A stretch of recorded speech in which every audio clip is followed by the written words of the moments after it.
எங்க போற நீ? கிரிக்கெட் போறேன். போ, திரும்பி வராத.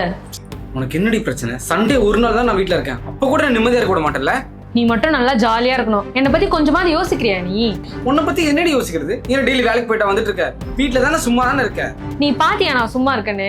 காலையில 7 மணிக்கு எந்திரிக்க வேண்டியது, ரெடி ஆயிட்டு 9 மணிக்கு ஆபீஸ் போக வேண்டியது, நைட்டு 9 மணிக்கு வந்துட்டு 2 மணி நேரம் நல்லா ரீல்ஸ் பார்த்துட்டு தூங்க வேண்டியது.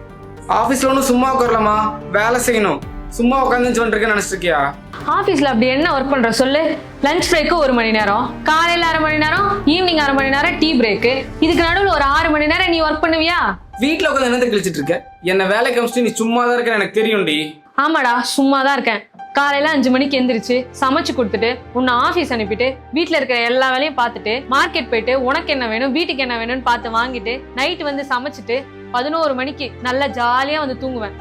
மறுபடியும் காலையில 5 மணிக்கு எந்திரிச்சு என் அம்மாவும் அப்படிதான் இருந்தாங்க, என் தங்கச்சியும் அப்படிதான் இருந்தா. உனக்கு மட்டும் என்ன?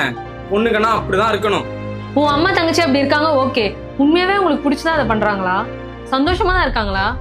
ஆமா. என்னைக்காச்சும் நீ கேட்டிருக்கியா? சொல்லுண்ணா. ஏதாவது வேலையா இருக்கியாமா? ஆமாண்ணா, அவரோட சொந்தக்காரங்க வந்தாங்க. காலையில இருந்து ஒரே வேலை, ஹெல்ப் கூட ஆள் இல்ல. அவரும் வேலை இருக்குன்னு சொல்லிட்டு வெளியே போயிட்டாரு. நான் வேலையெல்லாம் முடிச்சுட்டு அப்புறமா கால் பண்ணவா? சரிம்மா.